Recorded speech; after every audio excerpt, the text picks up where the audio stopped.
Bum, bum, bum. Dun, dun, dun, dun. Travis Wayne Goodsell. So I was watching over my video yesterday about the breaking news of Russell M. Nelson going to restore polygamy at April 2022 General Conference, and I realized I've never explained this for you, any of you. I had done a video previously where I had checked the succession of Relief Society and realized, oh, I see what's going on. And so there's bombshells with it, and I didn't cover it again in the polygamy video either, so we're doing it here. New presidency for the Relief Society is going to be announced in April conference, in case you didn't know. Because of the pattern that's been in the church recently. So let's review. I've got it on the screen. I'll make sure it gets put in the video, I hope. I have not done the research to compare as I've done with the presidents of the church, because Joseph Smith, like Emma, the organization died with the death of Joseph Smith. And Brigham Young officially incorporated his church in 1851. In 1849, he incorporated the Perpetual Immigration Fund, but that wasn't the church.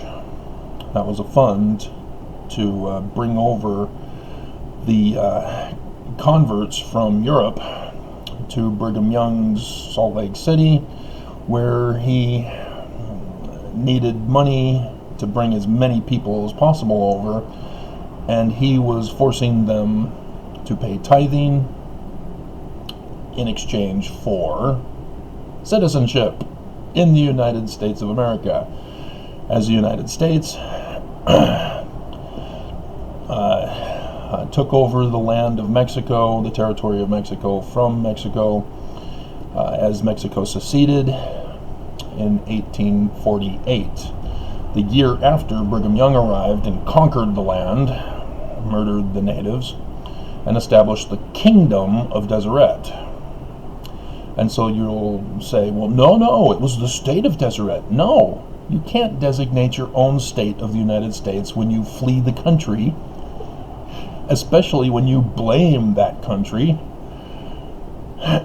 for not allowing you to practice polygamy and other such crimes. Mormons think we're dumb, and many Mormons get played for dumb because we're born and raised in the church. We're suckers and losers until we can be converted out of Mormonism, realizing the lies and deception we are being toyed with. And it kind of pisses me off, because as a kid growing up in Southern California, my alt-right peers, who would grow up to be neo-Nazis, were purposely lying to all of us peers, and to see who would spread their lies. They thought it was funny. They'd tell a lie. Oh yeah, Procter & Gamble had the sign of Lucifer on their products. Stevie Nicks is a witch. And she is. But the part about her selling her soul to Lucifer so that she can have a singing voice, no, she had a singing voice before that. But those were the kinds of lies they would be telling. It was all tabloid stuff. And so when I realized that I was being lied to and that I was perpetuating those lies, that pissed me off. And so I have tried to not be a sucker and a loser since then. And so my pursuit in education was science-based for theory development.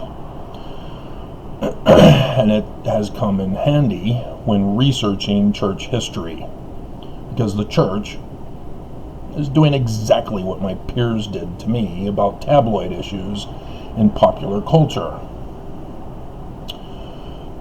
But instead, with church history, church doctrine, everything Mormon.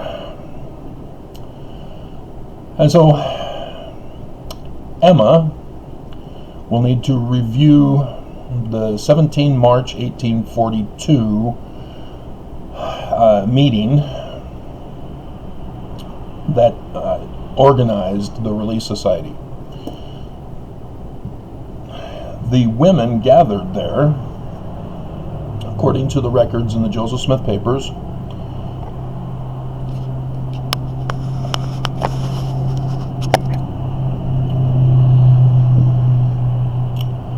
voted for the name of the organization. Not Joseph Smith. Joseph Smith didn't say it's going to be the Relief Society. Take it or leave it.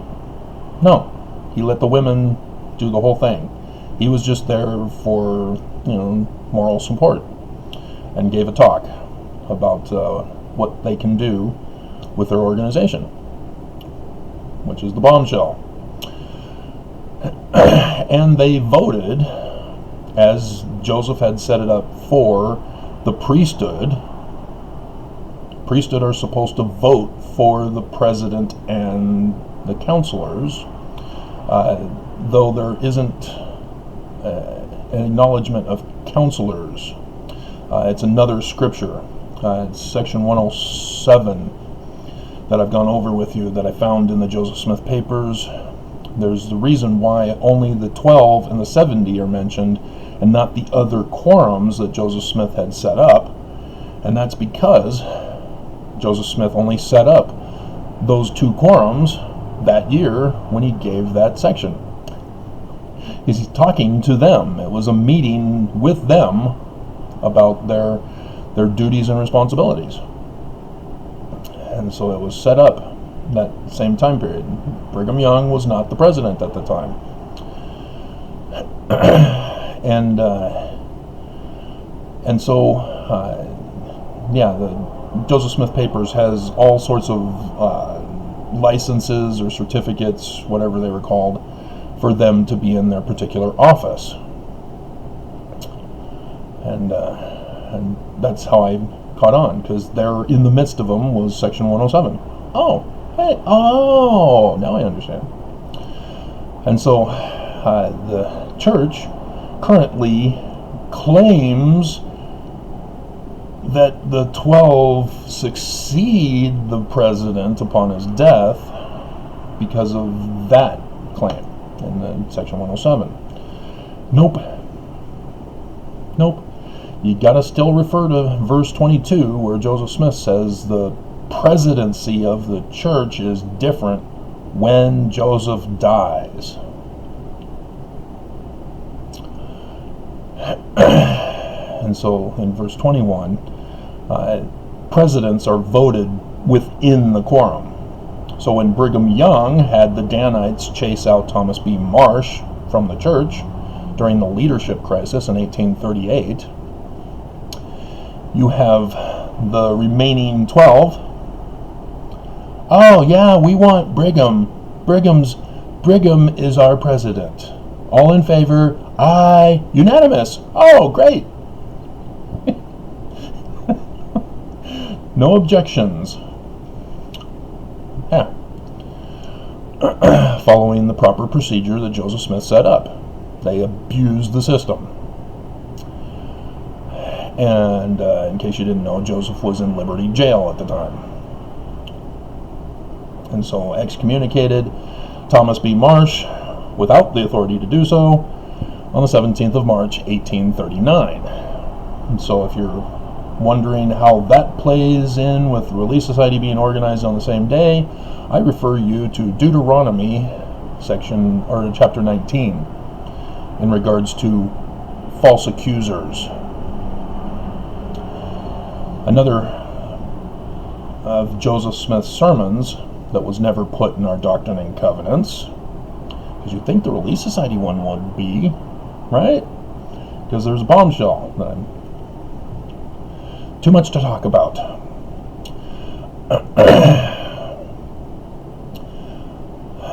But 19 July 1840, not put in our scripture as a Doctrine and Covenants section. Why? It's because Joseph Smith called Brigham Young Judas. Is it I? Is it I? Yep, he knows. He knows he's going to be assassinated. He knows there's a secret combination in his church. And he knows it's Brigham Young and his 12. He had William Smith put in there as a spy, but Brigham Young had him excommunicated during that 1838 leadership crisis. Joseph Smith got back out, put him back in, and then Joseph was assassinated by Brigham Young's orders, Willard Richards and John Taylor. And I've gone over that sad story too many times. And in short, Joseph Smith had a 6-shooter. When the mob came up the stairs, Joseph was at the top of the stairs waiting for them. Boom, boom, boom. They rushed back out. He's got a pistol. Oh, crap. He wasn't supposed to have that. And so they're tending to the wounds of the guys. And, well, Joseph had to release the other 3 balls in the chamber, because there was a shot heard in the room. Joseph turned into the room, saw John Taylor over the felled body of Hiram Smith with my 3rd great-grandfather's single-shot pistol that he gave Joseph Smith before going to get the Nauvoo militia to make sure Joseph got to the court safely. Didn't get there in time because he had to hoof it rather than hoof it on a horse. And so he shot John Taylor 3 times. One of the balls hit Joseph Taylor's watch. And the church has removed the hands from the watch, so nobody can know the time anymore. But it was put in an older version of the Doctrine and Covenants church history manuals. And so that is available in my collection for the time. It's let's find it.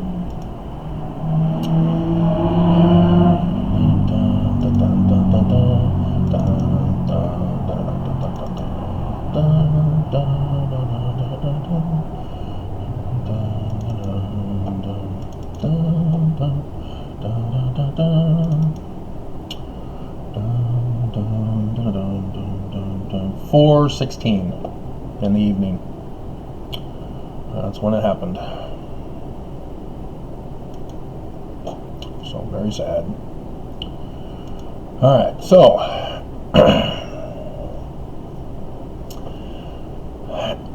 the bombshell.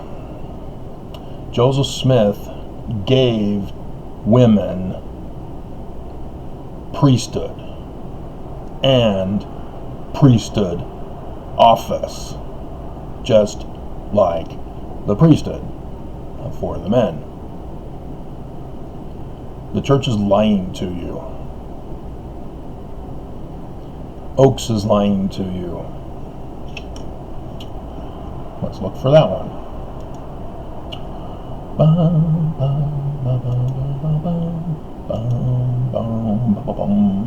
Because N. Eldon Tanner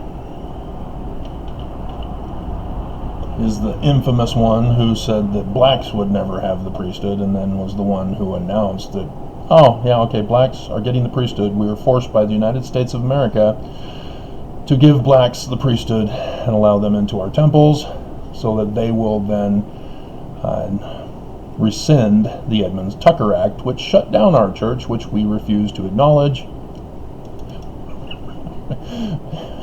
because Mormons would realize we're a fraud.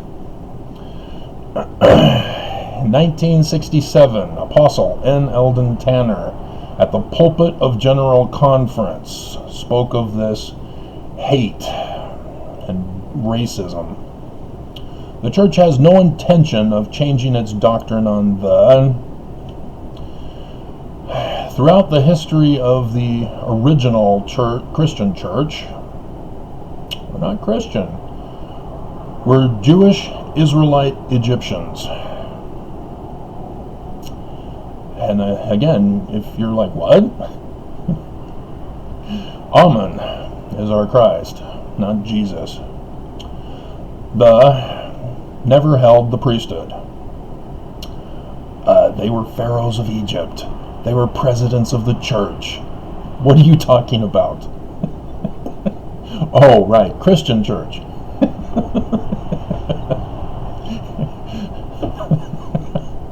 Not the original church.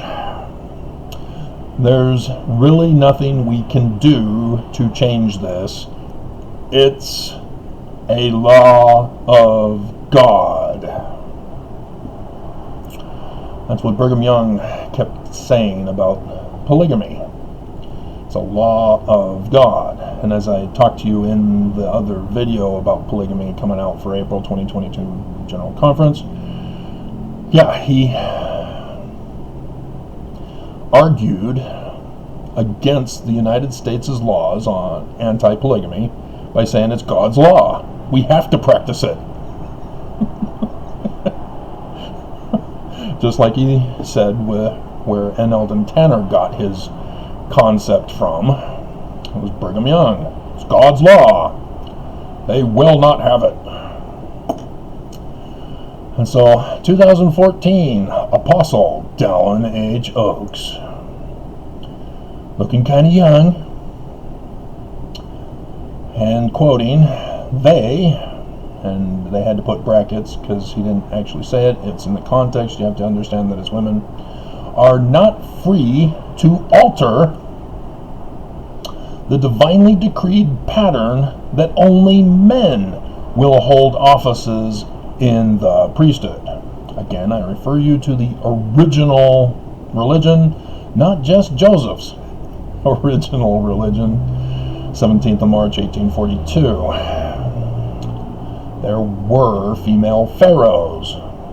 And I don't understand why Egyptologists couldn't come clean and say, well, he would have had to have had access to certain female pharaohs of the Egyptian dynasties, Cleopatra, Hatshepsut, and there's one in the Old Kingdom.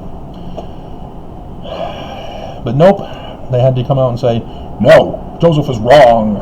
Wrong! We don't see the Hebrew word Abraham in the Egyptian document. It's like the church told them to make that excuse. Alright, so 1842 to 1844, Emma Smith was voted to be the president of the Relief Society, which was the name voted upon. So the Church of Christ of Joseph Smith, which in 1834, the leadership voted to change the name of the Church of Christ to the Church of Latter-day Saints. Well, why would they do that? Latter-day Saints?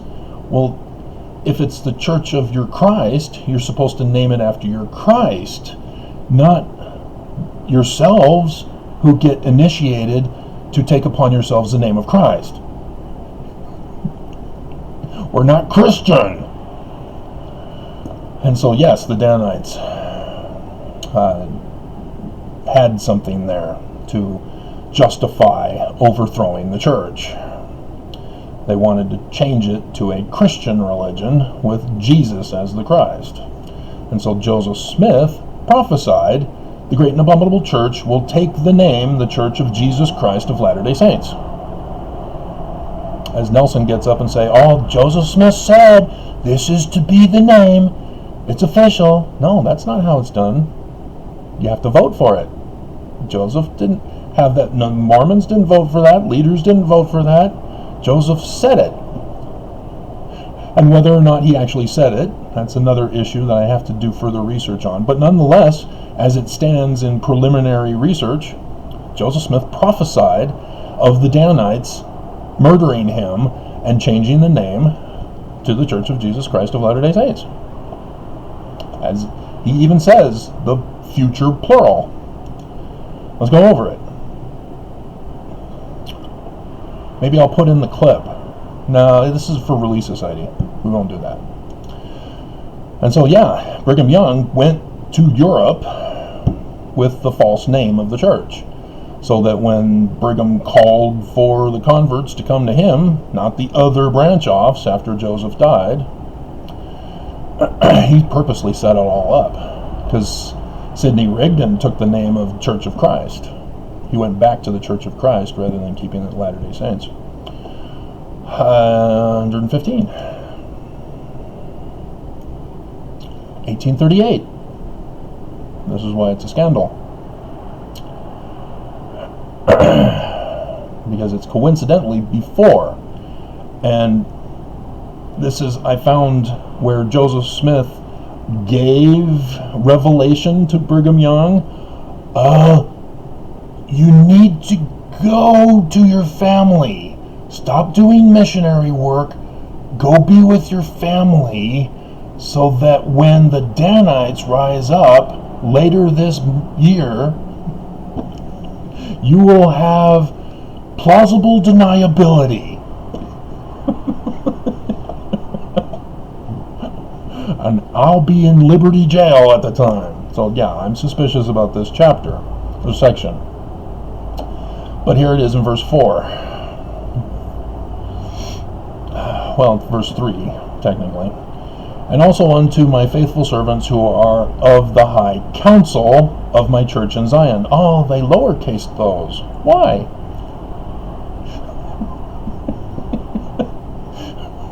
What's this high council? Well, it's stake, obviously. It's a lesser authority than the 12. For thus it shall be called, and unto all the elders and people of my, now it's capitalized, Church of Jesus Christ of Latter-day Saints, scattered abroad in all the world. See what I'm talking about here? There's suspiciousness in here. For thus shall my church be called in the latter days, even the Church of Jesus Christ of Latter-day Saints. And so, yeah, you can see the controversy. Alright,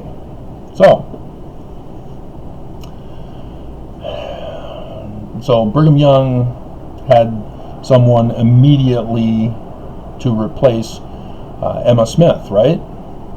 You know, he took over the church, and so he had a Relief Society president. Maybe he had Emma continue on? No, Emma ends 1844 with Joseph's death. Why? Well, I've gone over with you in the other video the other day, or the other week. It's been a while. In which Brigham Young, with his Danites, were practicing polygamy in sacred secret, unbeknownst to Joseph, as Joseph had found out about it through John C. Bennett, who got narked on, and he confessed, but accused Joseph Smith of having an affair because of what Oliver Cowdery said when he was chased out by the Danites. And I know that the record shows that he left prior to, but again, I'm suspicious. Everything in 1838 is under suspicion now, because of what I know about what actually happened with Joseph in Liberty Jail, and obtaining the actual documents from the Joseph Smith papers.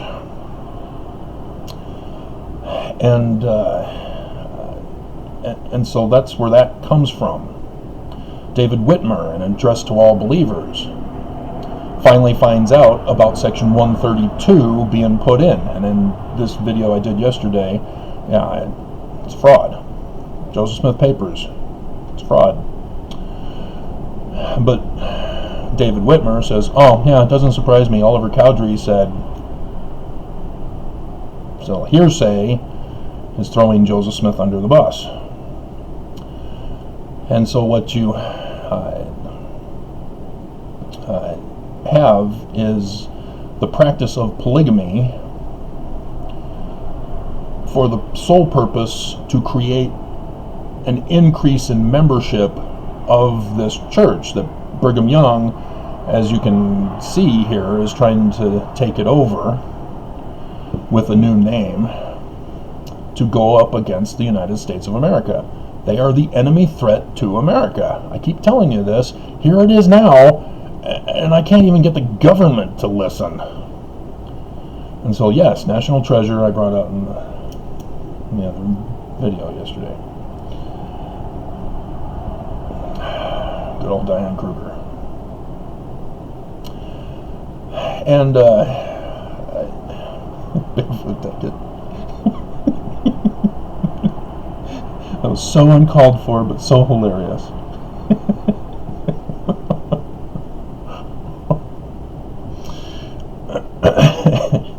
And so all these women are having sex with Danites, and they're sworn to sacred secrecy,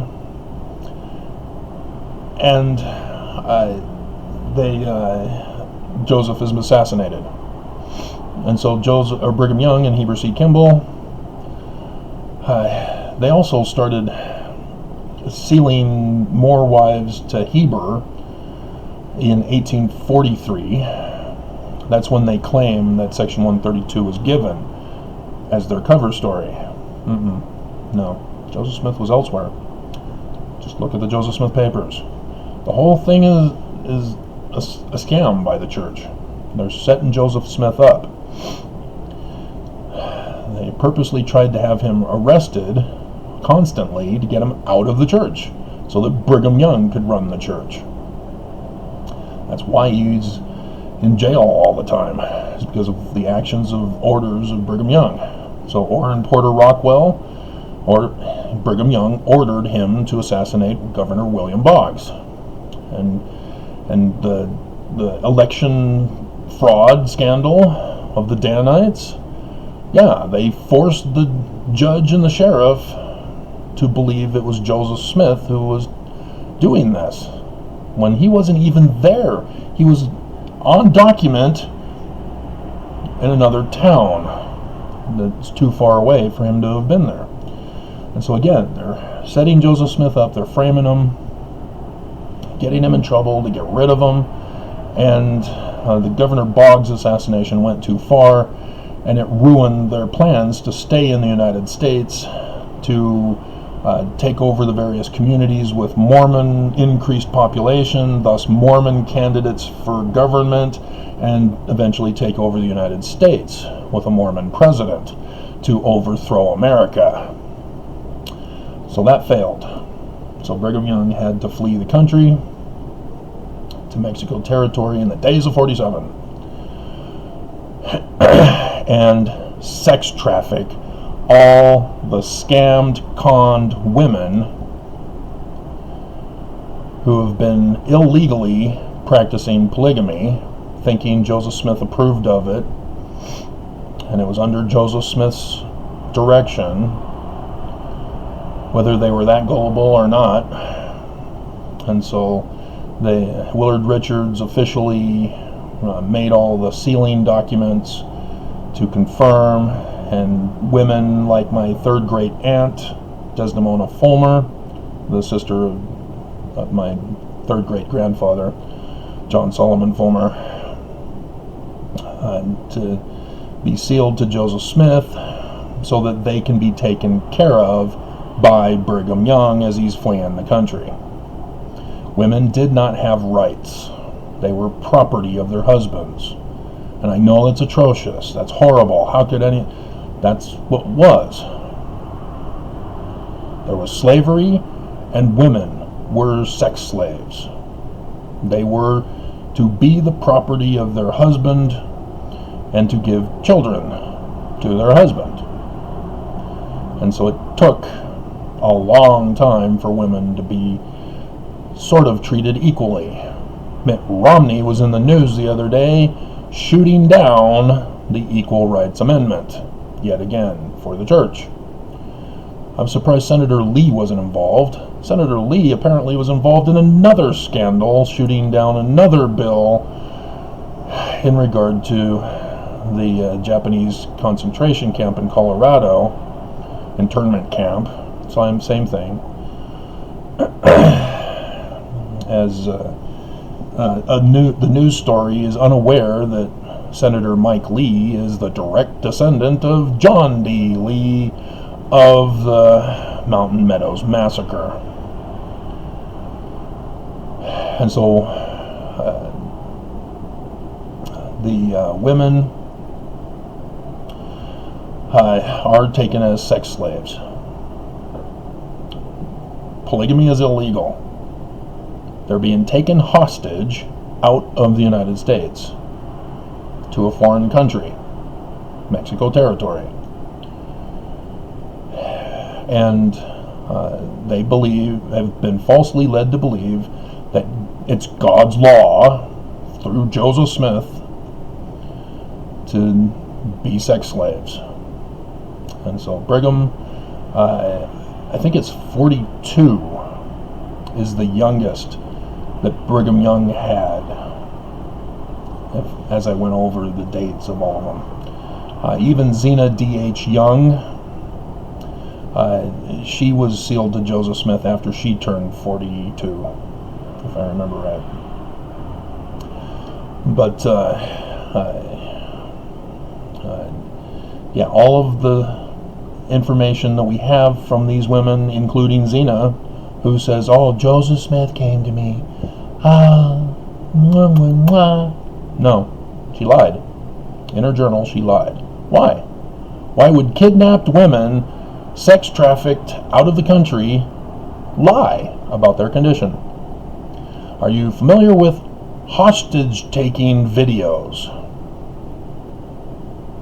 Yeah, well, terrorists kidnap people and demand money in exchange for their lives, and they have them do a video.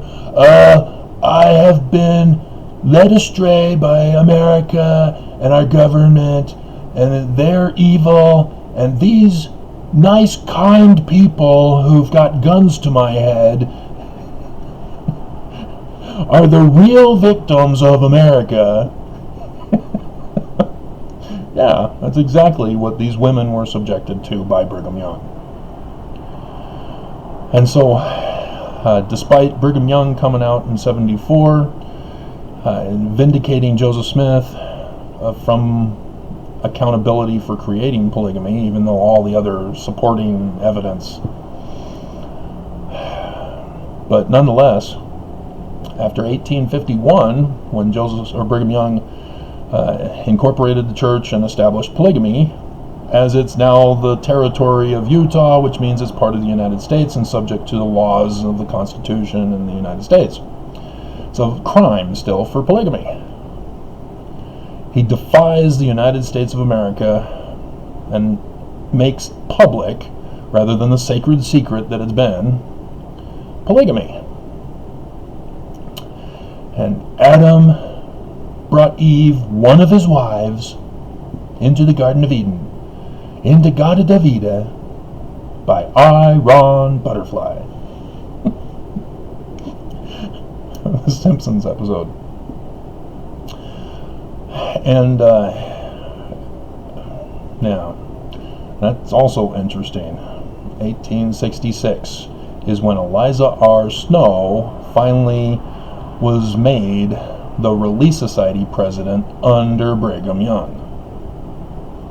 Not 1847, not 1848, not 1849, not 1850, not even 1851, when Brigham Young was officially the president of his Church of Jesus Christ of Latter-day Saints, as prophesied by the questionable Section 115, which Russell M. Nelson used to justify the name of the church, to have Jesus as our Christ, who's coming to Magog, Ukraine. Woo! Second coming. Woo!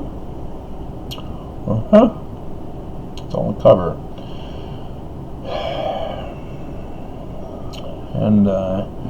And so I remember seeing in the documents around 66, Brigham Young constantly upset with the laws of anti-polygamy from the United States, and trying to say it's God's law, polygamy is God's law. So I see what he was doing here by establishing the Relief Society again, so that they would be the force against the United States to say, no, polygamy is great, we're not being held hostage, guns to our head, by Jesus. It's Jesus' law that we're following. But 1851, after Brigham Young established polygamy, he also there were Danites who wrote in their journals, oh, I remember Joseph Smith telling me the sacred secret that an angel appeared to him with a flaming sword, saying, you better establish polygamy openly in defiance of the United States of America, or I'm gonna murder you. And so 32 to 44 is the short period of time that Joseph Smith failed, because didn't he do it in 43?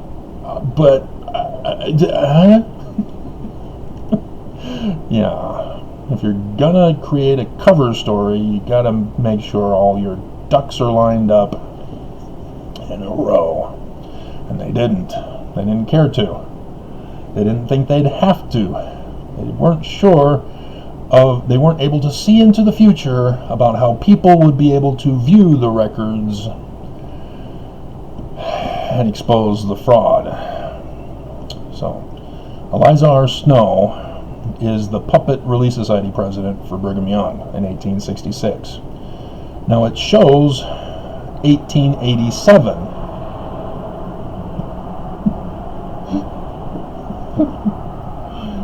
When she's no longer the Relief Society president. And there's a reason for that. That's when the United States shut down the church. It ceased to exist on the face of the earth. Bye-bye priesthood and the authority of Brigham Young and John Taylor. And so yes, she's no longer the Relief Society president because the church ceased to exist. There's nothing to be a Relief Society president of. And so that's what they're not telling you. And so then you have Xena D.H. Young in 1888, which is interesting because I think I'm going to need to take a bathroom break and come back for you. But let's find it first. Woodruff. Okay. Yeah, a year later. Interesting. So the Relief Society had a president 1 year before the president of the church, who's illegitimate, Wilford Woodruff, becomes president of the church. So there's no president of the church, but the Relief Society has a Relief Society president. With who? But who put him in? So hold that thought. I'll be back.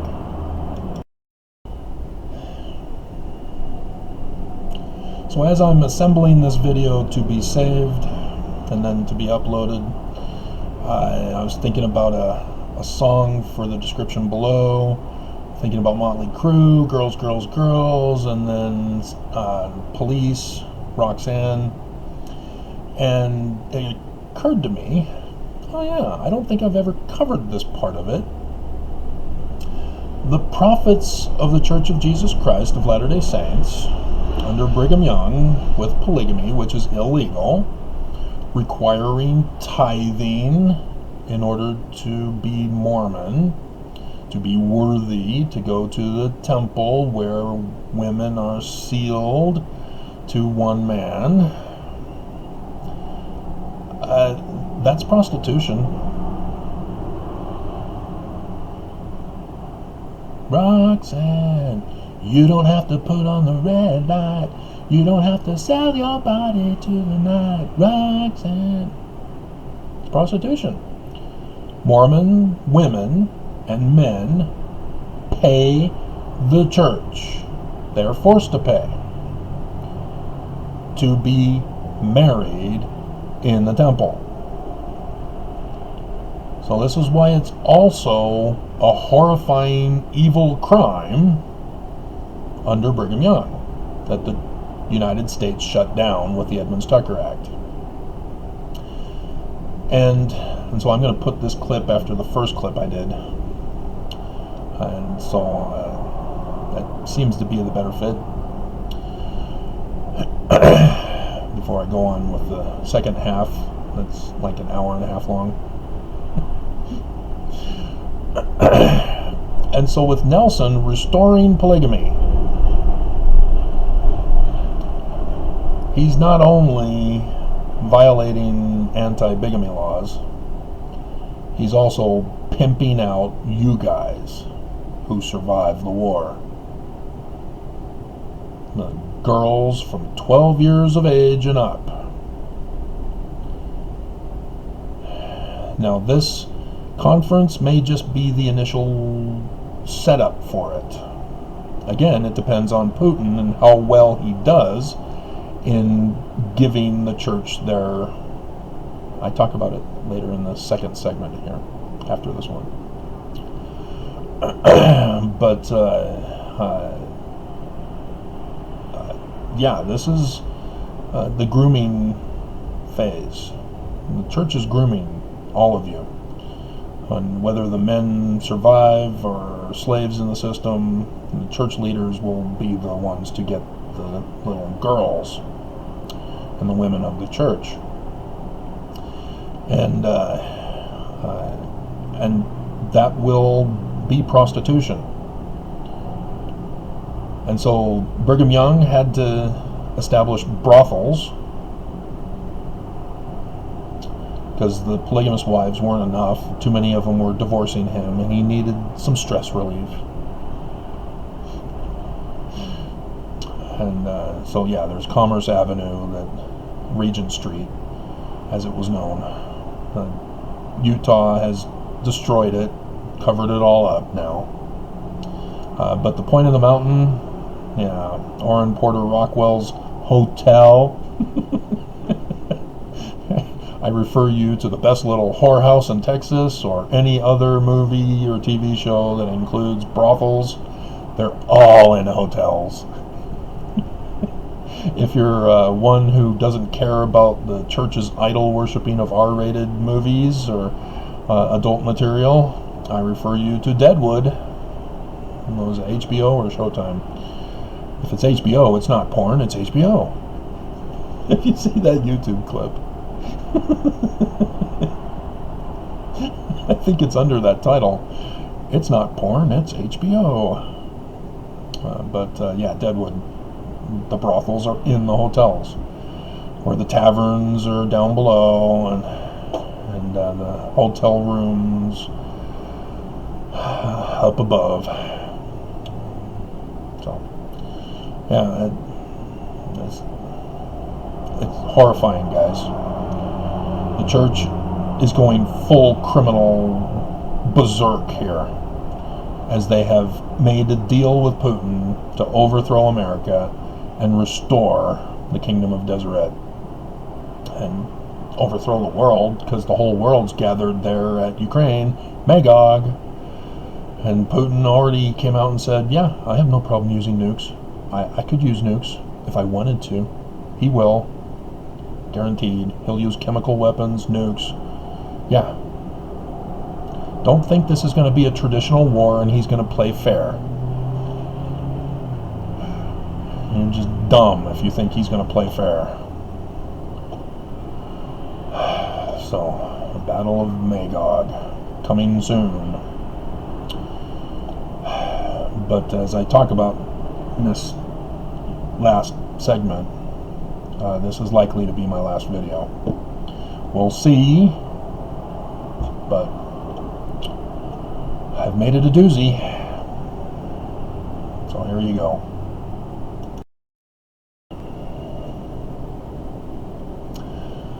Alright, so apparently the church wants us to believe that Wilford Woodruff, president of the Quorum of the 12, with his 12 apostles, which are null and void. The church ceased to exist under the Edmunds-Tucker Act, 1887. That somehow he had authority as only the president of the Quorum of the 12 to not be voted in as president of the church until 1889, but somehow put the new Relief Society president in that office. Let's do some checking here, since this is the video for it. Let's get some confirmation here. Let's see if she died like John Taylor died that very same year.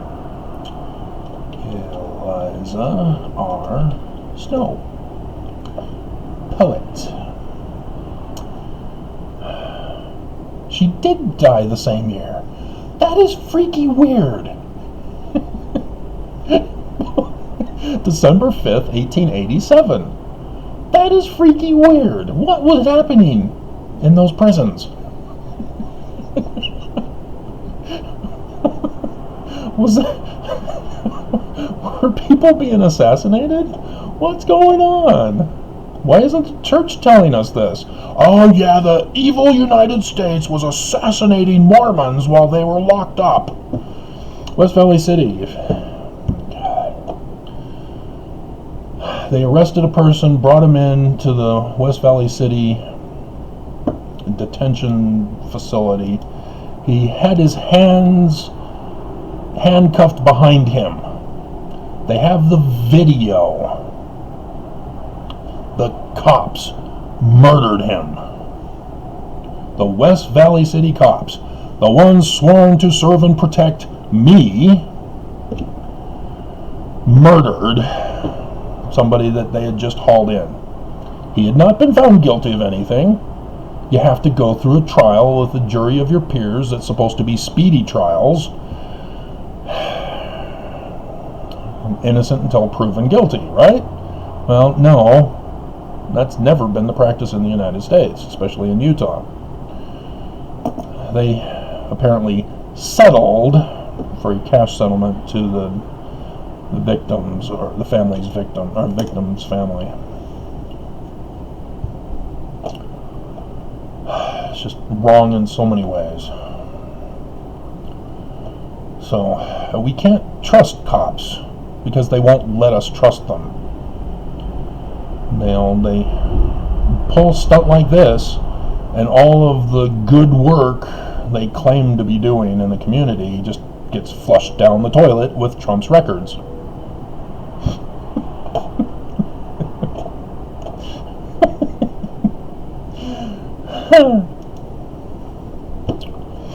So, yeah, weird. Was there assassinations going on?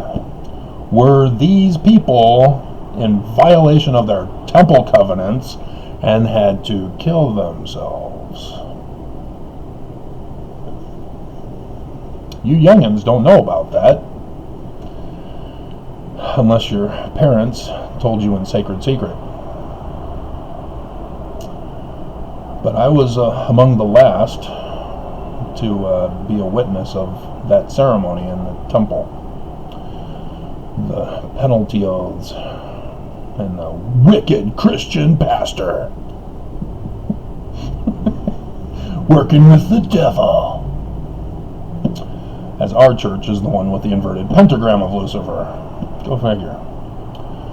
And so, yeah, that's wild. It looks like we need to flash back and forth between the two because her presidency ends in 1901. We might need to check for her death date.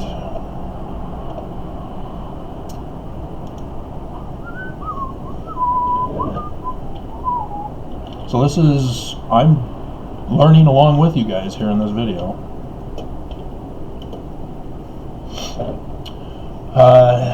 August 28th, 1901. Yeah. The Relief Society presidency was till death do they part. In the beginning.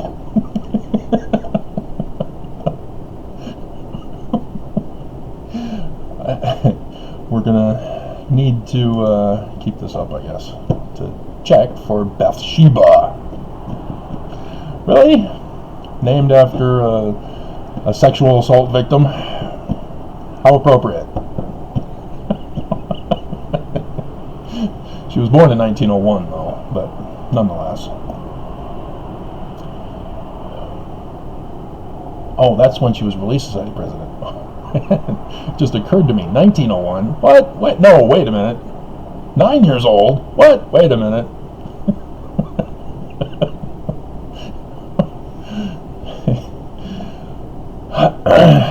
So yeah, Bathsheba W. Smith was the third, but the second, because it's not until, wow, they even, oh, wow.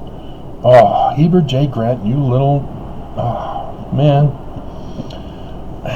So again, on the illegitimate presidents of the church,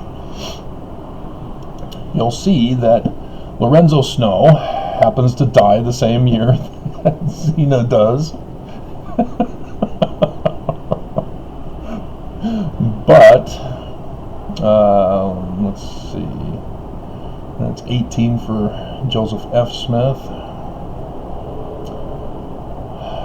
Okay, so yeah, that's where it's broken. Because Bathsheba is 1910, Emmeline B Wells, 1921. That's 11 years, 9 years. So yeah, until we get to a pattern, we can assume that that's their death dates, or I can extend this video and check each and every single one of them for you. But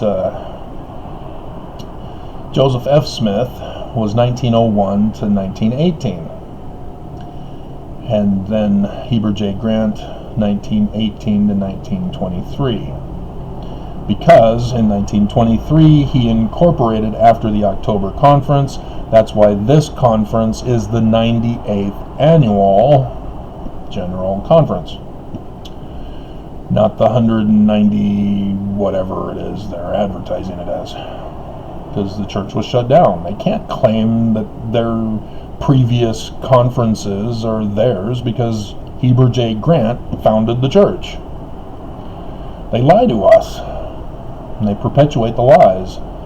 Because they don't want us to know that they're seeking to overthrow the world. Because we'll repeat it again here before we get to the Relief Society again. Brigham Young kidnapped a whole bunch of people to come to Zion, and it was headquartered here in Salt Lake Valley. That's where they settled. The United States came in the very next year, turned it into United States territory, Utah territory. And Brigham Young, upset by this, sent a death threat to the United States. Get out of my land. This is my land. Get out.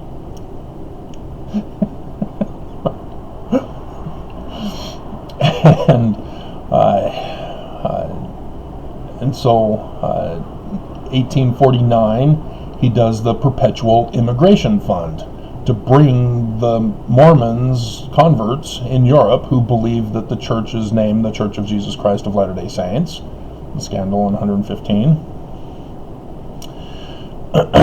to bring them to Zion. And for the sole purpose to raise up an army against the United States, to take back the land. And does it with the crime, with pay a tithing, with the jobs we're going to give you, and you'll get citizenship from me. Brigham Young, who has no authority to do so from the United States. It's Congress that makes laws regarding immigration and citizenship. And so the temple, Salt Lake Temple, was postponed as the United States sent in the army to occupy the land. Don't be fooled into thinking that the United States are the bad guys here. This is what the church wants you to believe. As Oakes spoke in Virginia about polygamy and the big, bad, mean United States of America denying religious freedom.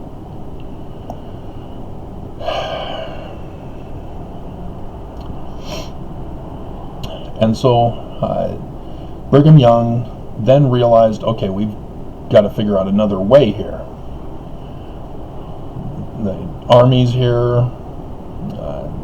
We're kicking out judges and governors as best we can, but the United States keeps supplying new ones to take their place. And they denied Brigham Young continuing to be governor because he's a bad guy. He's a criminal. And so Brigham Young then realizes, okay, let's do settlements. As the United States is more dominant than we are still, and we can't, well, he was doing it, the immigration fund, perpetual immigration fund. The United States wasn't able to stop that until 1887. And so he then said, okay, well, we need to prevent other people from settling in my land, Zion. And so that's when he started sending out settlements. John D. Lee for the Meadows Massacre. Yeah,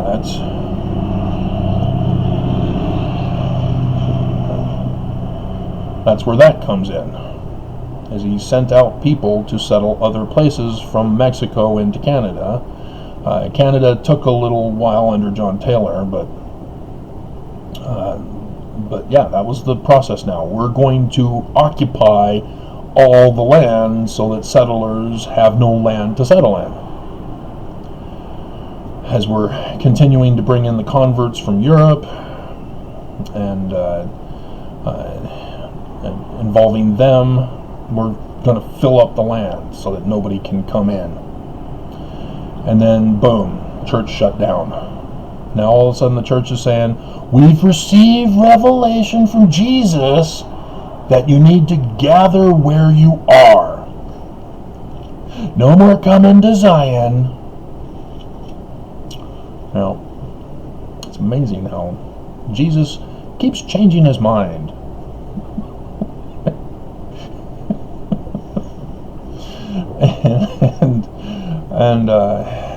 And so the settlements stopped. You know, those who were there now. But then you have the 9/11 scandal of Mountain Meadows Massacre. That's why we can't have settlers from the United States come in and settle.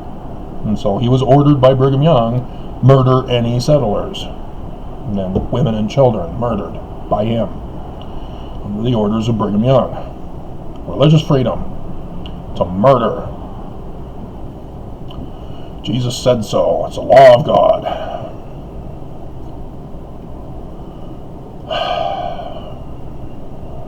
So, yeah, that's that story, what was going on.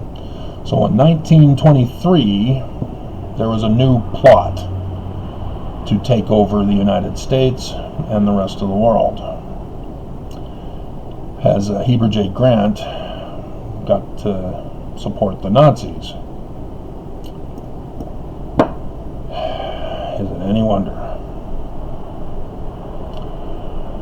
And so the plot, they had continued to use tithing as a protection racket to pull the church out of debt from the Edmunds-Tucker Act, shutting them down.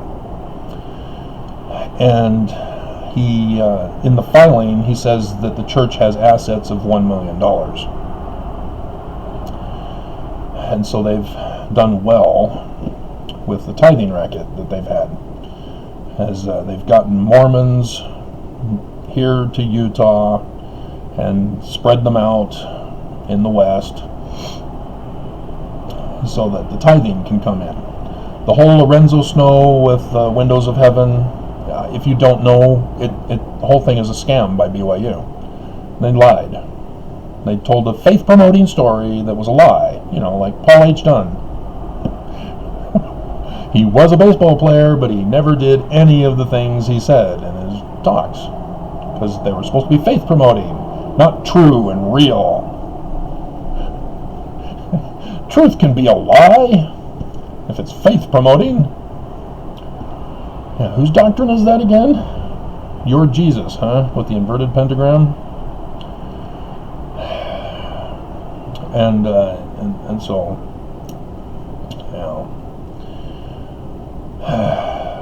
so yes, the Equal Rights Amendment back in the 70s, the church had Utah refuse to ratify it. And so Mitt Romney, again, became one of the opposition. As Mike Lee decided to not be a part of that one, but to be a part of designating federal national historical site for the Japanese concentration camp, Nazi concentration camp here in America, in Colorado. Not even the one in Utah. Well, that might be designated as a historical site.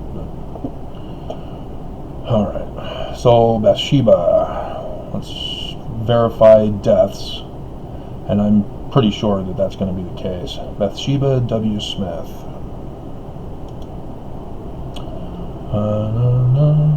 Oh, there she is. Related to Xena D.H. Young and Eliza R. Snow. Yep. 1910, September 20th. Huh, that's interesting. Alright, and the next one is Emmeline B Wells, 1910 to 1921. Emmeline... No, she's not listed up here. So now we got to type her name in. Emmeline B Wells, American journalist. Yeah, rather than Mormon. April 25th, 1921. Okay. And then Clarissa S. Williams to 1928.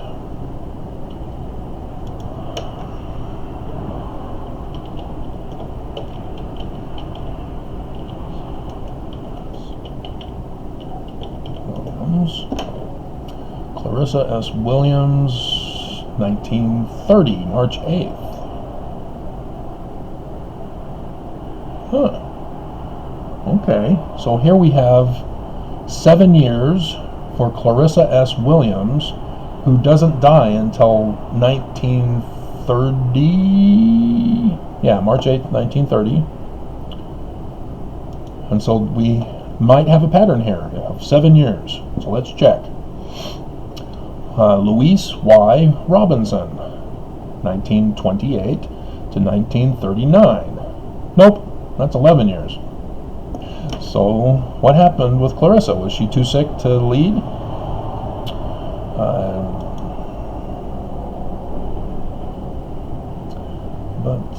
I guess we could click on her.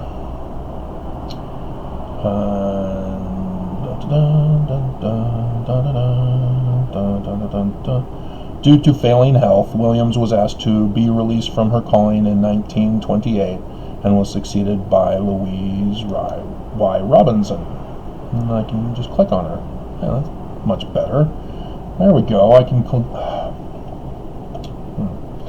Okay, so Louise Y. Robinson died March 30th, 1946. So she's a World War II Nazi Fräulein. I expect to be finishing Hogan's Heroes today. We'll see. So 39. So she, 11 years is earlier. Does it say if she died earlier? Oh, my goodness. As a young mother, she was diagnosed with facial cancer, but her face healed without her having to undergo surgery. Xena's priesthood? Brigham Young loved to watch her wash and anoint the women for their blessings by Xena. And again, if you're of the newer rising generation of Mormons, you don't know what I just told you. Because certain things were done without clothing in the original church. And even in my generation, the initiatories were done naked with a shield over us. And then I've been through the changes where we were allowed to wear our own magic, or the one piece first, and then without them giving us wedgies. Just certain old men, if you go on the wrong scheduling, even the one for my initiatories, oh dear God. And he was worse. He was of the old school Mormonism, because he was upset with the two-piece garments. He thought that was a violation of God's law. As he, after putting on my magic underwear, tucked it in for me, the shirt into the pants, the underpants. Holy crap, talk about uncomfortable. What are you doing? Get your hand away from me. And he told me, always have it tucked in. You lose magic authority if you don't tuck it in. And then I get out, and the guy who's escorting me through this, the facsimile number 3, the servant for the Isaac. If you're not going to watch my videos, you're missing out. Yeah, that was him. He told me, he told you to tuck him in, didn't he? Yeah, you don't need to worry about that. Because my mom, oh dear God, if I wasn't wearing a belt, I was naked. Literally. Oh my God. You get back in there and get your belt on. You're naked. Don't you leave this house without your belt.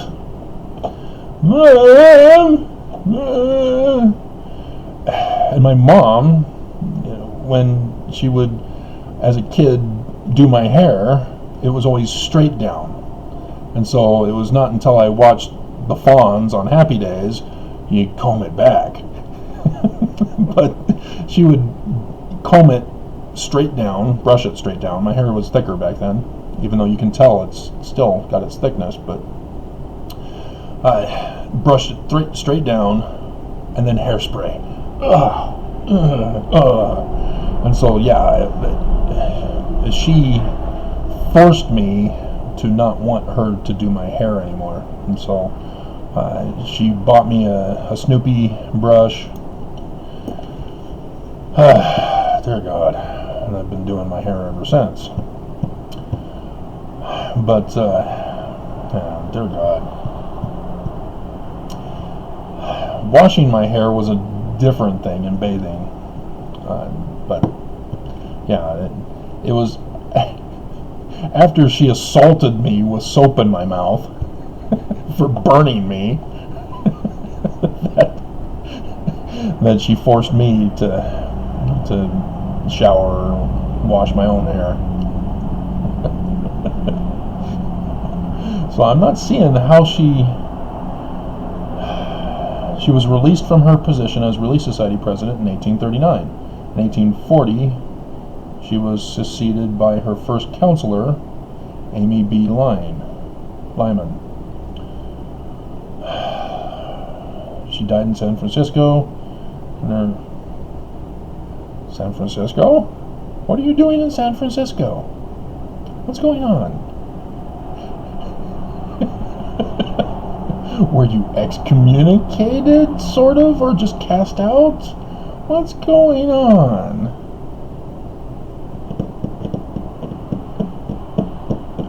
What's going on?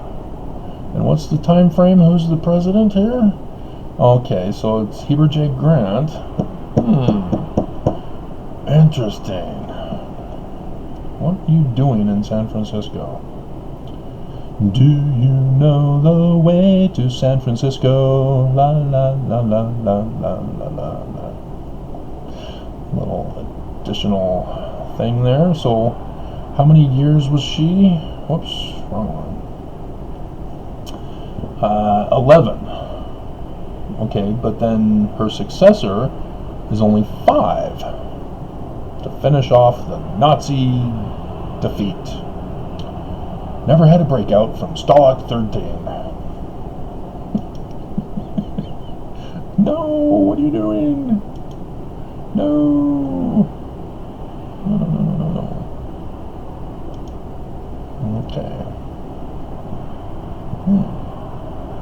So yes, she dies the same year Heber J. Grant dies. Are we looking at another joint suicide?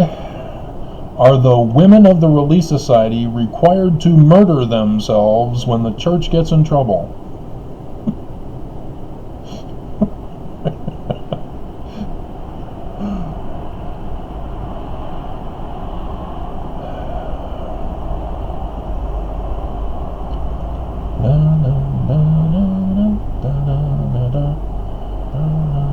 Her husband was later rebaptized. Whoa, wait a minute. We have scandal here. She was involved in the Red Cross. So the Red Cross packages that Hogan and his heroes received. Let's see. Under her influence, Brigham Young University, which is now in Provo, because of the failed financial failure of Brigham Young's at the University of Utah, created its first classes in family welfare work.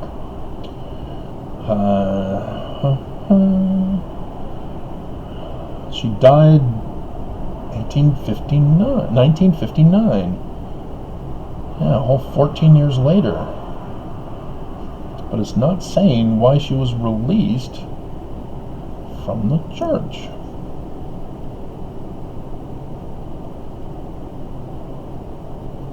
In 1943, discovered that Richard Lyman had a relationship with another woman since 1925.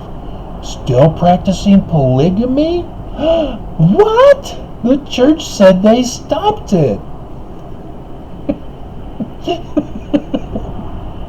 Which resulted in his excommunication. So she was removed because of supporting polygamy. Yay! Yay! The law of chastity. Oh, really? That's what it is? The law of chastity? Yes, because they had to change the law of chastity because of the Edmunds Tucker Act. So Nelson changing the law of chastity back to those.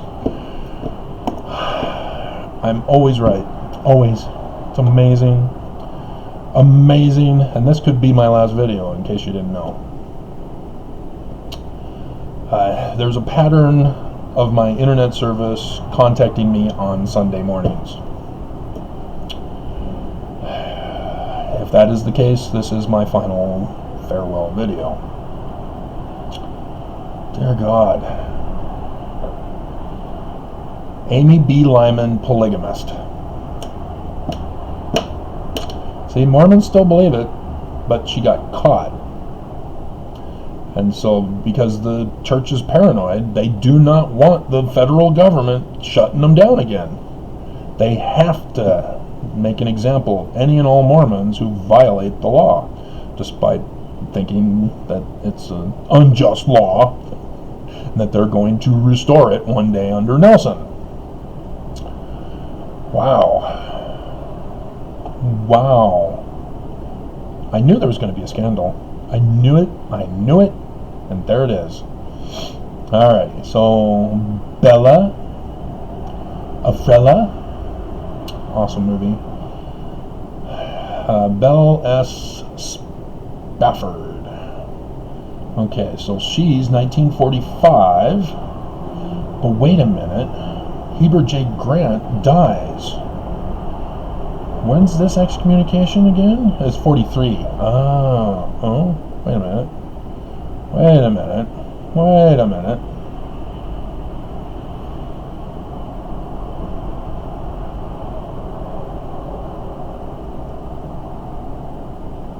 Yeah, so she still served as Relief Society president for 2 more years. Interesting. She was honorably released. She's the victim. She had no idea her husband had this other polygamous wife. She's the victim. Yeah, apparently it was a big enough scandal. But April 6th,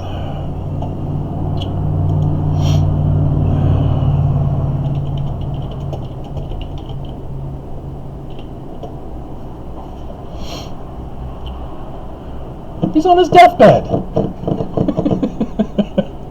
He dies May 14th, 1945, with a lunar eclipse involved with his death, because God disapproves. Wilford Woodruff, official declaration number 1 about polygamy, verse 11, God will remove unrighteous leaders, presidents of the church, and a sign in heaven will represent the event on the earth of his disapproval.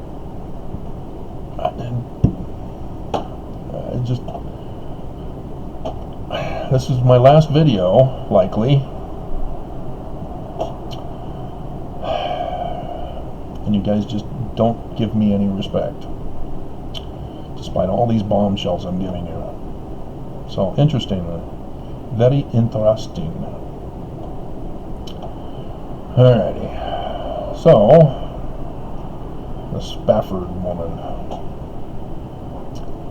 Belle. Yep, she's got my grandma's glasses.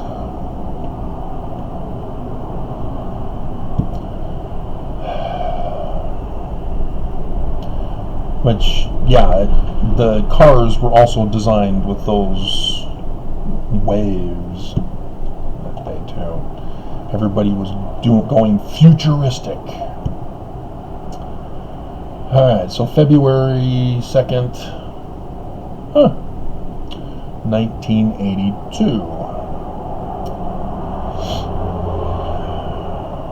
Okay, so she also,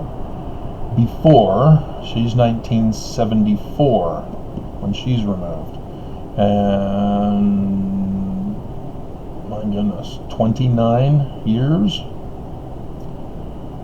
So why did she leave in 74? In 1974, after 30 years of service, Spencer W. Kimball announced the release. Spencer W. Kimball also released the church's patriarch. Eldridge Smith? What was his name again? Last LDS patriarch. Elder Smith. No. Eldred, yeah. Eldred Smith is the great-great-grandson of Prophet's brother Hiram. Brigham Young tried to keep that scam going, but they really didn't serve any function, so under Kimball, yeah, get out of here. We don't need you anymore. And so, yeah, Kimball was shutting down a whole bunch of stuff. God's law! And so here we have Barbara B. Smith, 10 years. Barbara H. Winder, 6 years. Elaine L. Jack, 7 years. Mary Elaine W. Smoot, 5 years. And 5 years, 5 years, 5 years, 5 years. Yeah. So Hinckley, established the 5 years. Okay, so let's get to Barbara B. Smith. 1984 is when she ends.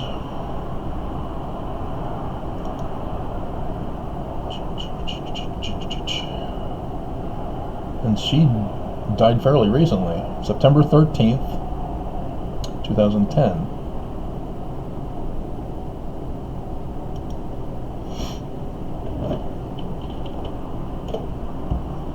Just out of curiosity thing. If there's any bombshells, I'll let you know. Nope, no bombshells.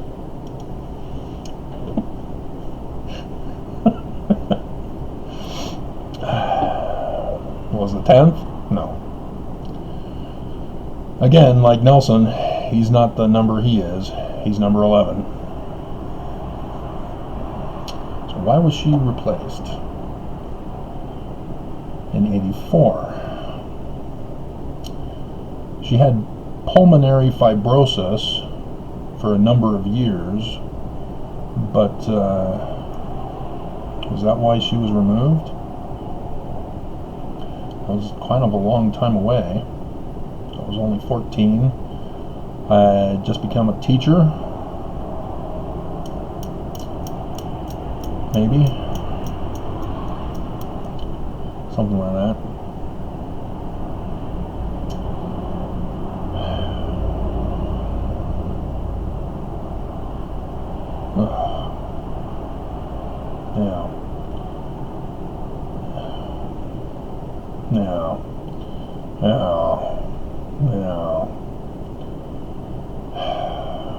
She spearheaded the church's opposition to the Equal Rights Amendment to the United States Constitution. So she's the Nazi, the neo-Nazi. She used her position to actively oppose recruitment of women into the military and the spread of abortion. The spread of abortion. And I've done the videos. God approves of abortion. King David, Bathsheba, their first kid, oopsie, God disapproves, dead. The second child is named Solomon. God approves of abortion. So why is the church being evangelical Christian and spreading the propaganda that spreading abortion like a virus is an evil? And so why was she removed doing all this successful stuff? They don't tell us. Which had been legalized in the United States in 1973. You mean Roe versus Wade?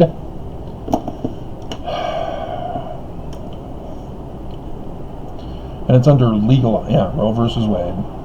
A landmark decision of the U.S. Supreme Court, which is about to be overturned. But the church is all about abortion. They'll murder you. Brigham Young.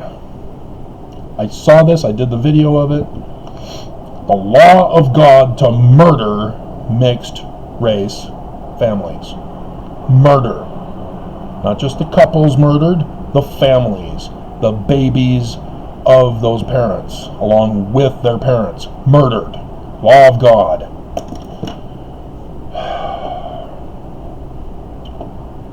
Okay. So there's no explanation other than she may have been in the preliminary stages of pulmonary fibrosis.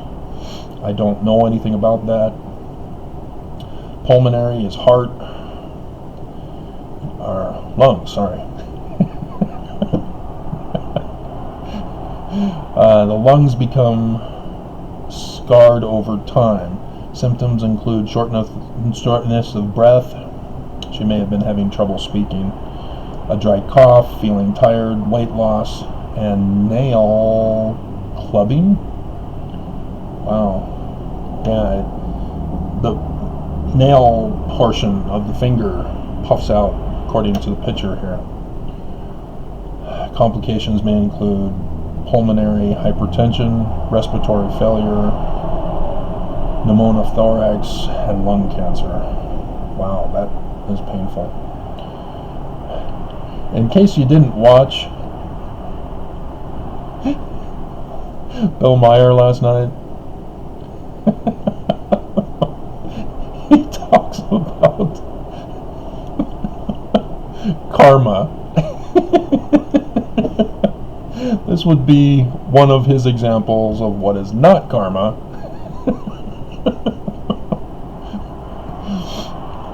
Hilarious. Okay, so Winder is 84 to 90, and that is 6 years. Winder Dyer, is that the dairy? Is she a part of that family? Verl Woodhead? Oh, right, because that's your married. Women still change their name to their husband's name, don't they? Alrighty. Served as the first president and matron of the rebuilt Nauvoo inverted pentagram of Brigham Young, Illinois Temple. In 2017.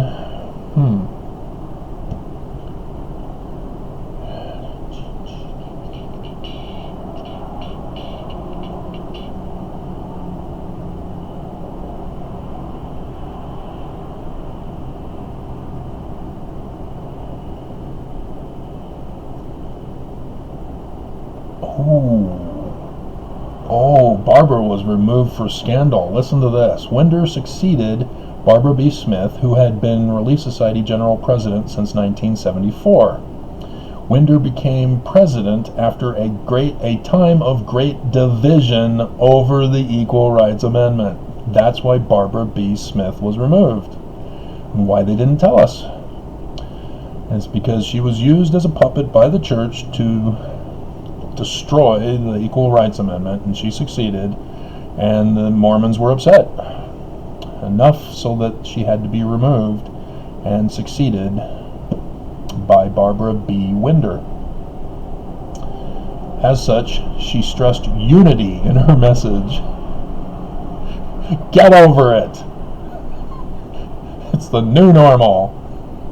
It's a time to heal, they have it in quotes. A time to bond women with the fascist bonds of servitude. Bond, that's the fascist symbol. Oh my god. Czechoslovakia Prague mission. Her and her husband were mission presidents of that.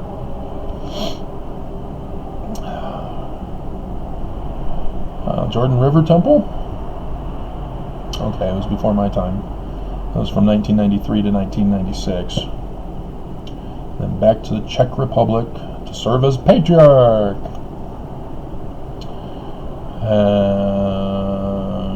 Church history mission, 2002, 2004, and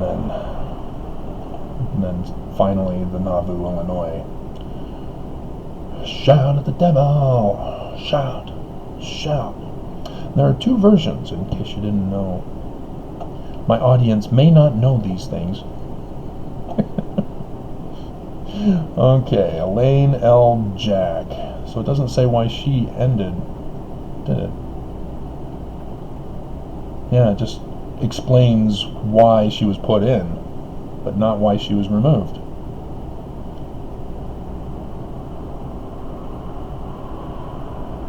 Oh, there it is. It's in that, okay. In April 1990, Winder was released and succeeded by Elaine L. Jack so that she could accompany her man. Stand by your man. While he served as president of the church's Czechoslovakian Prague mission. That's why. That's why. Alrighty. So dethroned because of her husband. Husband's job takes priority. And if you're already divided by jobs, you've already ruined your marriage.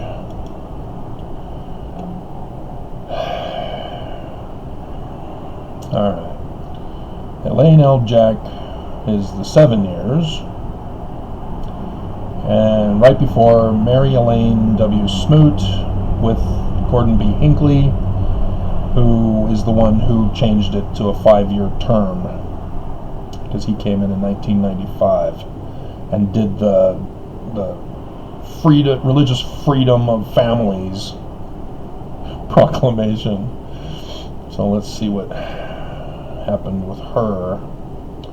She's still alive. And so, yeah, it's likely that Hinckley, I'm getting revelation, 5 years. And it's interesting timing for the 5 years. It's almost as if he knew. Almost as if he knew. Because he did. He is well known as having been a watcher of the signs in the heavens. He came out in 2001 saying, the prophecies of Joel have all been fulfilled. We're all done. Second coming's over. Nothing more to see. Everything's fine. Millennium. Here we are. What? No, you have Travis working for you on the new Scripture Project revision for the Spanish edition in 2009. He's trying to get through some information for you guys. You're not listening to him. But yeah, the Olympics in 2002, they purposely committed crimes to have it in Utah so that it can fulfill sign in the heavens of all 5 visible planets in the night sky. Yeah. And so that seems to be why she was removed. She served as Relief Society president until April 1997, when she was released and succeeded by Smoot. She returned to Cardston, Alberta. That's the temple where Stephanie, the first wife, not polygamous, and I were sealed. And I think, no, it wasn't. Was it? They don't have it blued, so I can check when it was redesigned. Yeah, that was our temple.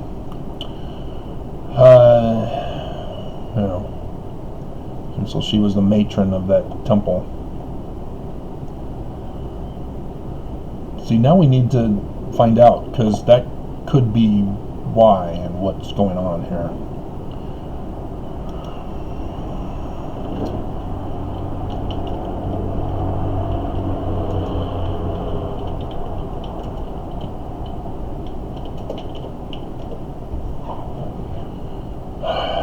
Cardston, Alberta Temple.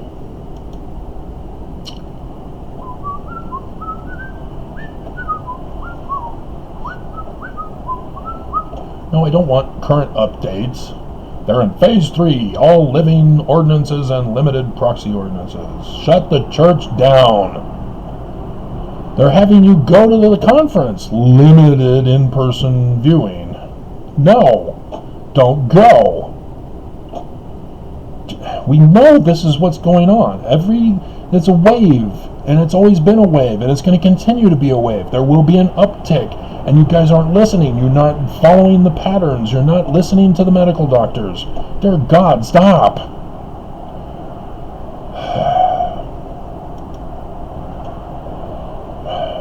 History.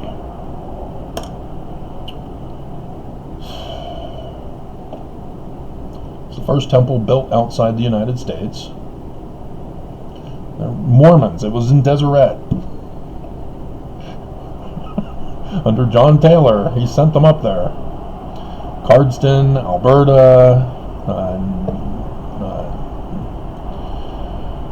not Lethbridge, because Lethbridge passed a law saying no Mormons within a certain number of kilometers from the city of Lethbridge. And so there's all these pocket Mormon cities, towns around it because of that. And so there are roads that connect, and that's why it is what it is.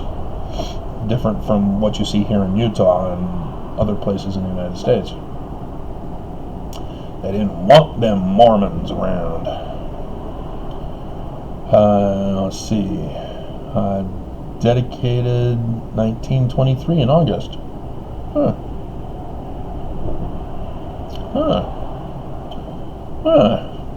Right before the church reincorporated. So yeah, they're building temples without being a church, pretending like nothing happened, fooling the Mormons, deceiving them. Joseph F. Smith announced a temple would be built in Alberta.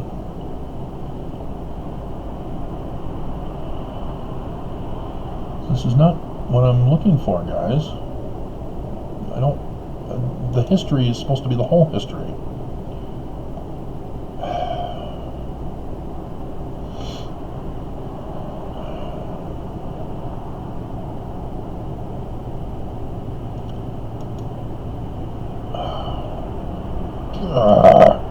Oh, here's a Wikipedia page. Dear God. Alright, so 1923 note, architectural style. No, don't you keep this out of our understanding. 1992, it's declared a National Historic Site. The plaque was dedicated in 1995.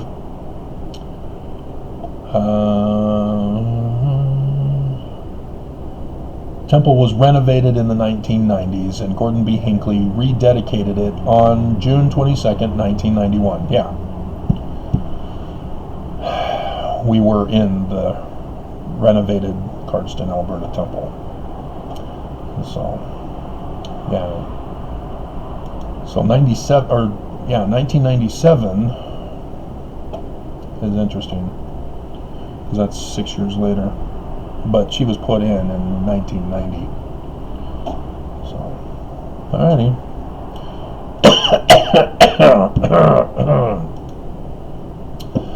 And so then Mary Elaine W. Smoot, 5 years. Bonnie D. Parkin, 5 years. Julie B. Beck, 5 years.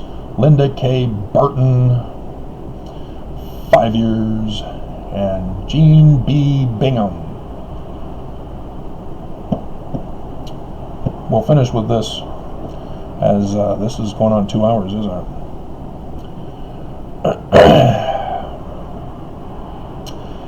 In scriptures, there are prophecies of the latter days, signs in heavens of events on earth, Revelation 12 in the Joseph Smith translation, verse 1.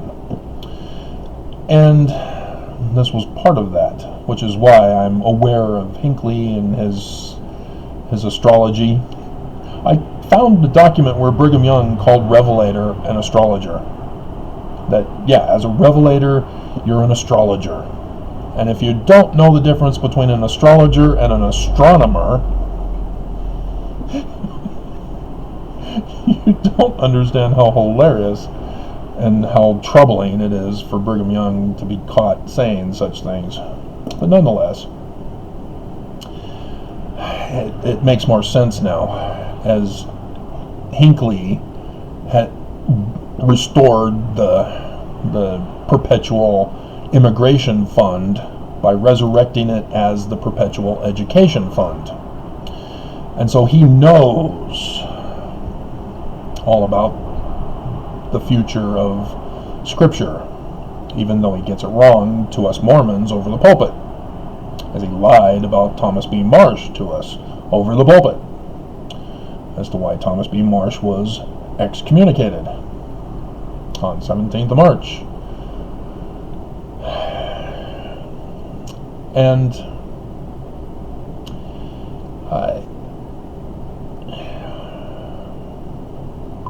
did I? No, I didn't. It was, well, did I?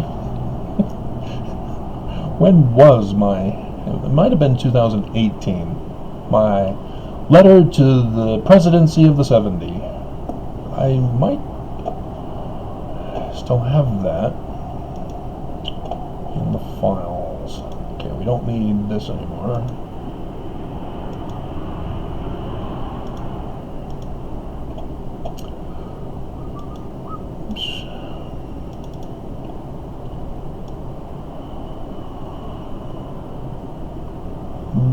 270. Yeah, December 20th, 2018. Okay, so it doesn't apply.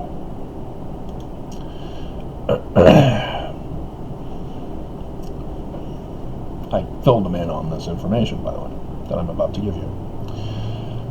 And so Isaiah comes out and says, unto us a child is born, unto us a child is given, and a virgin shall conceive and bear a son, and shall call his name Jesus.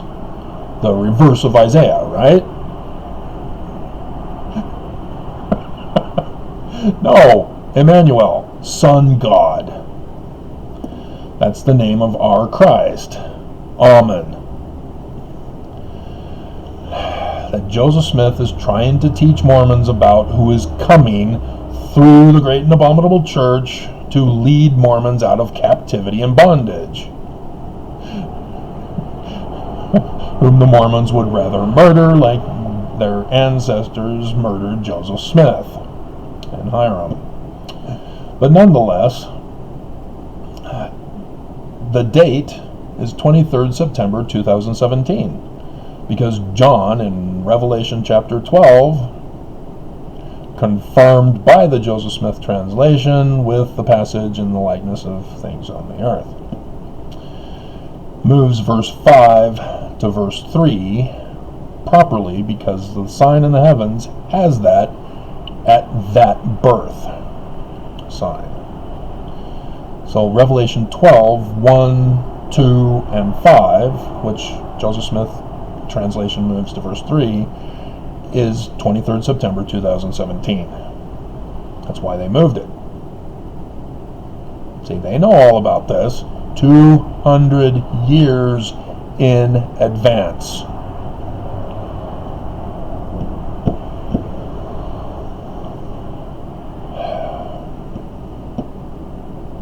And it's not because of astrology, super magic powers of a supernatural being who inspires witchcraft and magical powers in Joseph. Because Heber C. Kimball, as I told you in the other video, lies about his Masonic experience prior to 1826. And he thought the records were destroyed. And because they weren't destroyed, and because we now know he's lying to us, we know why he lied and what he was doing in writing what he wrote. He knew of the plot to overthrow America. That's what all this is about. And so Joseph Smith purposely organized the women, rushed it on the 17th of March, 1842, because he now knew the birth date for the Mormon who would come out of the great and abominable church. St. Patty's Day. The lore of St. Patrick, because it's not real history, snakes were already out of Ireland before he was there, like hundreds of years before. And so the English Druids, who were not named, they kept their name hidden because their name is Sun God. They were the high priests of the Sun God. And so when names of descendants finally began to be recorded in the 17th century, they were known as sun gods. That was their surname. And they wrote the tale of St. Patrick as the prophecy of a future descendant through their lineage, Amun, sun god, who would wrestle snakes. Look at Revelation. You've got serpents and dragons and snakes, oh my. And even God sitting upon his throne, that's Ophiuchus, with serpents that he's wrestling with. But the birth date, March 17th, is St. Patrick's death day rather than his birthday. And everybody's been wondering about that. Why didn't they make it his birthday? Why did they make it his death day? Because of the prophecies of the signs in the heavens. In 8 April 2024 is the sign of his death. But it's the death of the old kingdom and the starting of the new one for the millennial reign of peace. The wedding supper feast of the Lamb at the temple in Zion and New Jerusalem in southern Illinois, mountain cities of the Lord. Joseph Smith tells us 19 July 1840. Because Brigham Young did not want to make it part of the Doctrine and Covenants because he's referred to as Judas.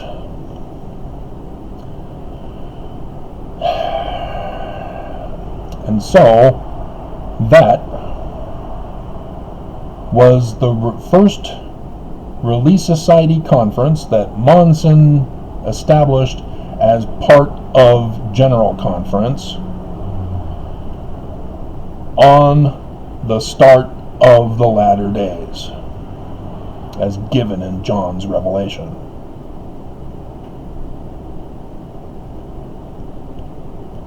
The first year of the reign of King Zedekiah? Yeah, it ain't Zedekiah, it's Code. Because Lehi sees that sign in the heavens in 1 Nephi chapter 1 in his dream, where he gets a book, gold plates, which is York Knights Templar. You know anything about them? No, of course not, unless you watch National Treasure and they put in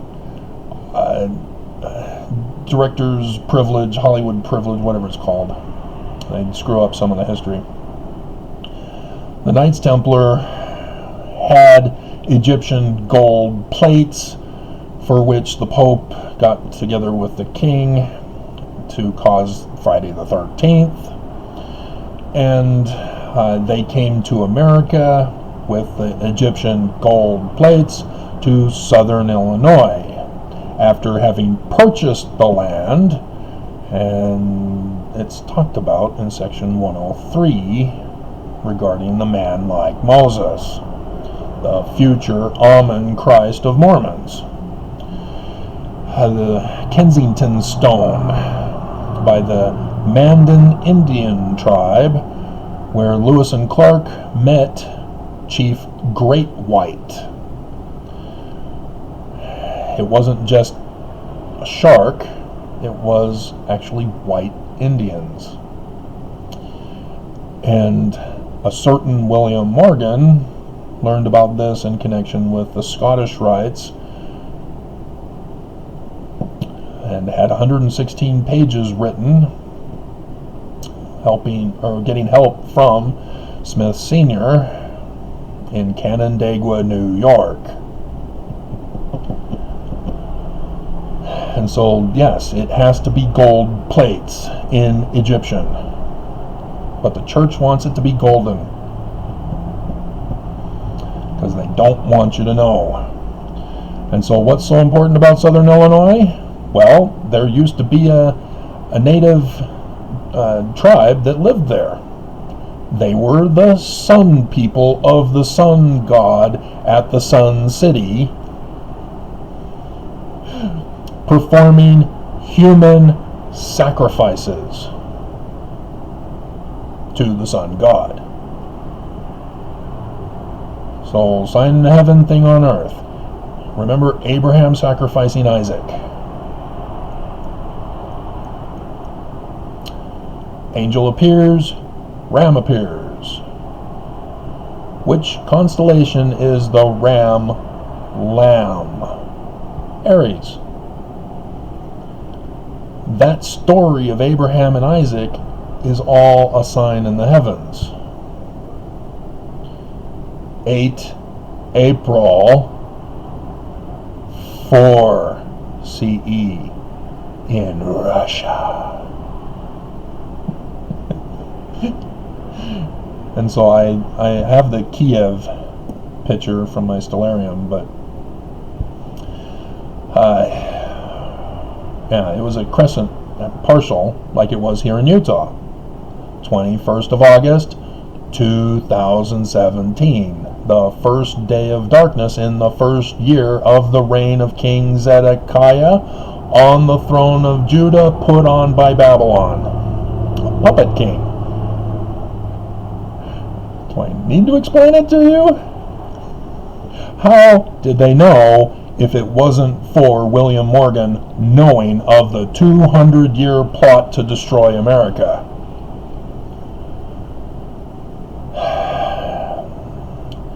The Sun King story talks about 3 deaths. Samson! If you're not going to watch my videos, you're not going to understand what I'm talking about. Samson kills a young lion and has a wedding feast with the lion house, beehive house of the great and abominable church. Do I need to explain that one? Or do you know Temple Square?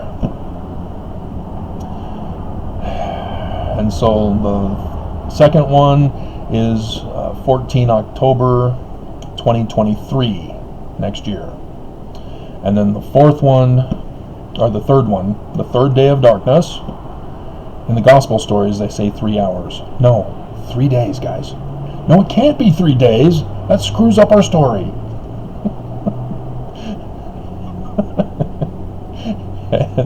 and that one's 8 April 2024. 20 years later. But not in Russia. Over the whole America, crossing the one on 21st of August, Monson's birthday, 2017, in southern Illinois. So those native tribes knew it. The Knights Templar knew it. Everybody knew it. They knew the date. They knew the hour. They knew the location. Everybody. You know, Hercules on Pegasus. Perseus on Pegasus. Revelation 19. John knew the date. The Book of Mormon knew the date, which means the Smiths knew the date. Everybody knew the day and the hour. Everybody. And so yes, on 8 April 2024, the sign of death is in his birth constellation of Pisces, on the back of the horse Pegasus, as Jupiter retrogrades for a period of 10 years. And so 2017, 2007, 1997, 1987, 1977, 1967. But you can tell that it's different because on March 1970 is where it was. So it's not always 10. There's some 9-month periods in there for Jupiter's retrograde through all of the constellations. And that's the one I did for you. I took down the internet, but I did that video for you. March 17th, 1970. Because of the sign in the heavens, heralding his birth. He's here. These are the latter days, guys. Of course he's here. And I don't understand it. How could everybody know about it? Because signs in the heavens, yeah, we can know signs in the heavens, where they are, when they will be, for infinity and beyond and back, because we know that the earth has north pole changing and there's shifting and all this stuff going on. We all know this, and so we can know. to actually attach it to an individual, that the English Druids, that they would even know it came through their lineage? The Knights Templar, the Holy Grail bloodline secret of a mortal man, mortal parents, Christ, to restore the kingdom. And the Smiths say, hey, he's Mormon. All the prophecies are about him, and his name will be Sun God as a surname. Everything, it blows my mind. And so here she is, just called as the Relief Society president, coming from the children's primary president to be the Relief Society president, and her first conference is 23rd September 2017, when women are now a part of General Conference. Then Nelson comes in.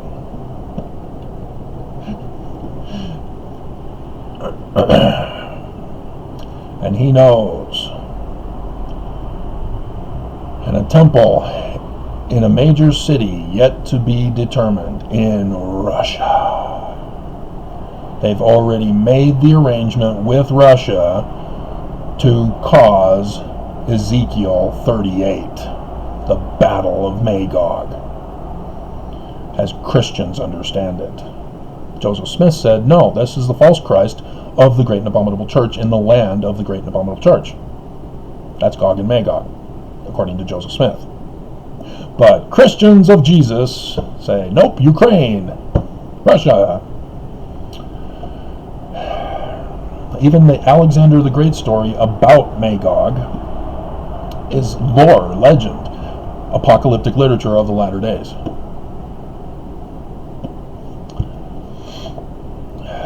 And so she's being released in April conference. This is why men are not having their April session. Women are taking over. And there's no indication of what's going to happen to the men, because there's war coming. Isaiah talks about men shall die in war. The men of Zion shall die in war. And we're on the verge of war in Magog of the latter days. We're in the latter days. And this is my last video, most likely. We'll see tomorrow morning at after 7 o'clock. But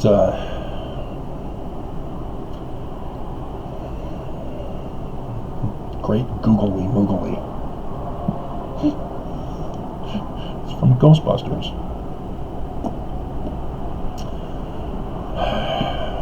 So there you have it.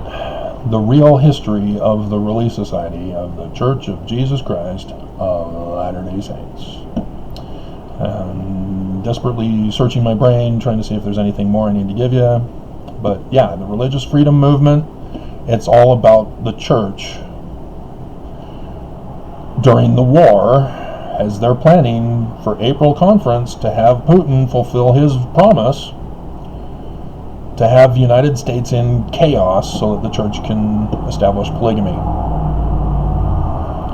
Their religious freedom restored to be bigots, racists, sexists, and criminals, as the men will die in the war, and the leaders of the church will take women as they choose, according to what Oakes or Nelson allows them to have. So it's not just who's going to replace Bingham as Relief Society president, but it'll be somebody who will be supportive of polygamy, who will be involved in making sure the women trust in the Lord for polygamy. That was Oakes' talk in October 2019's General Conference, after Nelson had changed the law of chastity to allow for polygamy, And Nelson also talked about the sign in April of the church being Jesus, and talked about where he talked about the gathering. He knew all about the gathering, and so he gets it wrong, because purposely. It's a white supremacist definition of Israel. But he talked about Abraham, Isaac, Jacob, and their wives. And Oakes comes out. Trust in the Lord.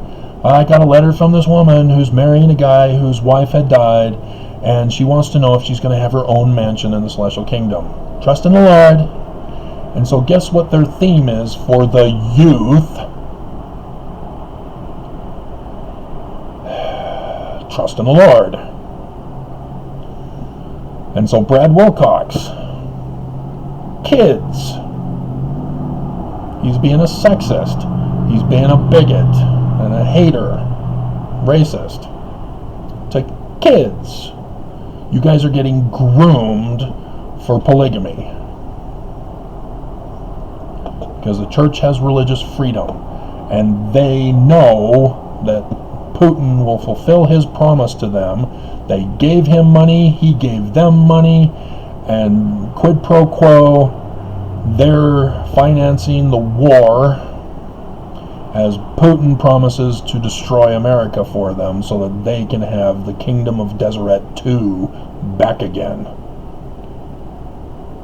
We're not going to Missouri, because you don't even, this is the first video of mine, this is the first time you've heard about 19 July 1840. Joseph Smith says, most of you think that we're going back to Missouri. You're wrong. It's Illinois. Southern Illinois. Because that's where the cross is. Over the United States. First and third day of darkness. And the Great and Abominable Church is not going. Salt Lake City. The Salt Lake Temple is the Zion Temple for the Great and Abominable Church, with the inverted pentagram of Lucifer.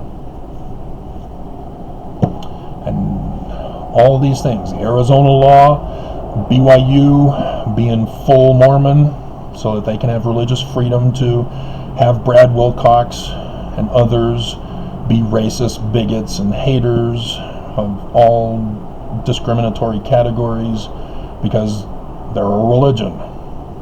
And then the Boy Scouts, the church-sponsored rape of over 90,000 boys. And the church got religious freedom from liability.